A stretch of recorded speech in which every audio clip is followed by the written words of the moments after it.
په بلخ ولایت کې که څه هم د ناپاک او حرامو غوښو مخه نیول شوې، خو بلخي قصابان بیا مسلخ کې د څارویو پر ذبحې د لوړ محصول کمولو غوښتنه کوي.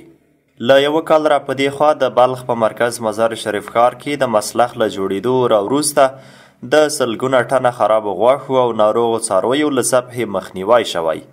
یو شمېر مزار ښاریان وایي پخوا یې بازارونو کې هر ډول غوښې پیرلې چې له امله به ګڼې ناروغۍ هم رامنځته کېدلې، خو اوس د مسلخ له فعالیتونو هرکلی کوي.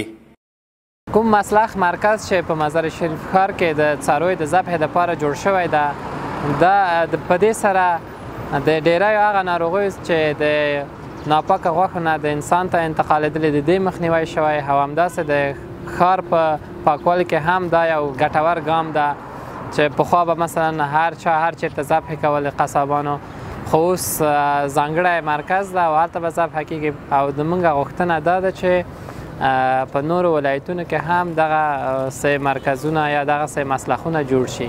دغه غوښه چې مونږ نه پوهېدلو او سابق وخت کې دغه غوښه مونږ ته توضیح کېدله، په دغو تړاو مونږ نه پوهېدلو چې دغه د کوم د کوم ځای نه راغلی، آیا دغه صحي ده یا نه ده، یا دا حلال ده یا حرامه ده. د دغو په خاطر نو مونږ د بیل بیل ناروغیو څخه مونږ یا د جلا جلا ناروغیو څخه اخته کېدلو. شاوخوا زر لویه واړه څاروي چې ناروغ او د ذبحې وړ نه وو له مسلخ مسترد شوي.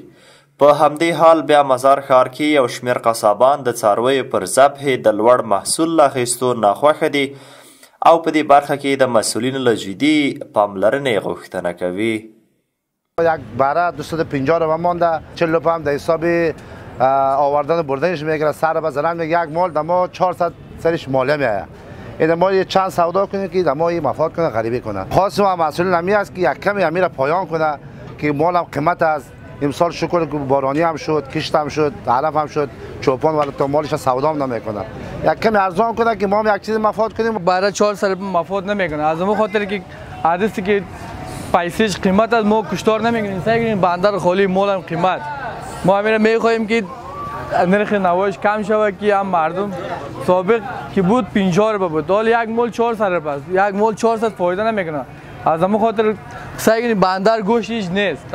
بل لور ته بیا د بلخ مسلخ مسئولین د خپلو خدماتو وړاندې کولو ترڅنګ وایي هره ورځ پر ښار څار لري او هیڅ چاته اجازه نه ورکوي څو حرام او ناپاکه غوښه وپلورل شي.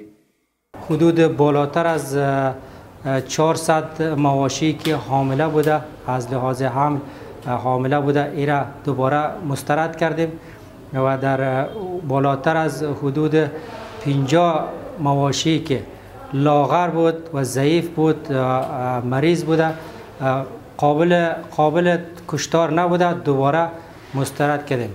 و در حدود بالاتر از 90 مواشی که گوشتشان مشکوک بوده یا در بیرون کشته بودند، از نظر ظاهری مشکوک بود، به لابراتوار ارسال کردیم. بعد از تاییدی لابراتوار اگر قابل استفاده بود دوباره تسلیم کردیم و قابل استفاده نبود ایرا حریق ساختیم. د یادونې وړ دی چې د بلخ په مسلخ کې څاروي د 4 ساعتونو قرنطینه او صحي معایناتو وروسته له ټولو سټنډرډونو څخه په استفادې ذبح او د قصابانو لخوا بازارونو کې پلورلو ته غوښه وړاندې کیږي.